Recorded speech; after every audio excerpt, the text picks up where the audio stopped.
नमस्कार मित्रांनो, माहिती शाळेमध्ये आपल्या सर्वांचं स्वागत। राज्य सरकारच्या महसूल विभागाने शेतकरी आणि घरकुल लाभार्थ्यांसाठी एक महत्त्वाचा निर्णय घेतला आहे। या निर्णयाच्या माध्यमातून शेतकऱ्यांचा फायदाच होणार आहे। घरकुल लाभार्थी आणि शेतकऱ्यांना स्वतःची विहीर बांधण्यासाठी, शेततळे तयार करण्यासाठी किंवा शेत पाणंद रस्ता तयार करण्यासाठी माती आणि खडीची गरज असते।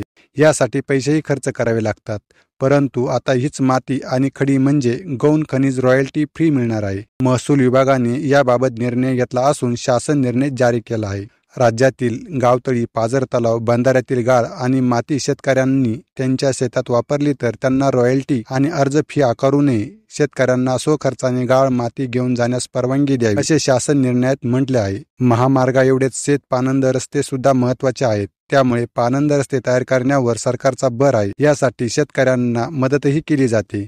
आता सरकारने निर्णय घेत शेतकऱ्यांचे काम आणखीन सोपे केले आहे। केंद्र आणि राज्य सरकारच्या व स्थानिक स्वराज्य संस्थांच्या कोणत्याही योजनेतून गावतळी, शेततळी, शेतविहिरी, पाझर तलाव, गावतळे, महसुली नाले, बंधारे बांधकाम, मामा तलाव, लघुसिंचन तलावांचे खोलीकरण, सरळीकरण तसेच पूरहानी थांबविण्यासाठी करण्यात येणाऱ्या खोलीकरण योजनेअंतर्गत निघणारी माती, दगड, मुरुम, मातीयुक्त रेती या गौण खनिजांना शेतकऱ्यांना उपलब्ध करून देण्यास सरकारने मंजुरी दिली आहे।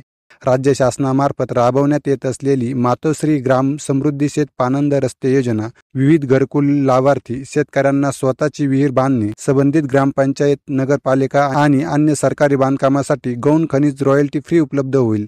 तसेच घरकुल लाभार्थी आणि शेतकऱ्यांना स्वतःची विहीर बांधण्यासाठी तसेच शेततळे बांधण्यासाठी व शेत पाणंद रस्त्यांसाठी सदर गौण खनिजांचा वापर करत असल्यास कोणतेही शुल्क अथवा रॉयल्टी आकारण्यात येणार नाही। संबंधित ग्रामपंचायत, नगरपालिका आणि अन्य बांधकामात रॉयल्टी बांधकामाच्या मूळ अंदाजपत्रकात असल्याने या बांधकामासाठी गौण खनिज वापरण्यास हरकत नाही। मात्र यासाठी संबंधित कार्यकारी यंत्रणांनी ठेकेदारांच्या बिलातून रॉयल्टी वसूल होत आहे याची खात्री करावी, अशी सूचना तहसीलदारांना दिल्या आहेत। शासकीय बांधकामासाठी वापरण्यात येणाऱ्या गौण खनिजासाठी तहसीलदार यांनी 0 रॉयल्टी द्यावी, पण रॉयल्टीची रक्कम ठेकेदाराच्या बिलातून वसूल केली आहे की नाही याची खात्री करावी, असेही या शासन निर्णयात म्हटले आहे।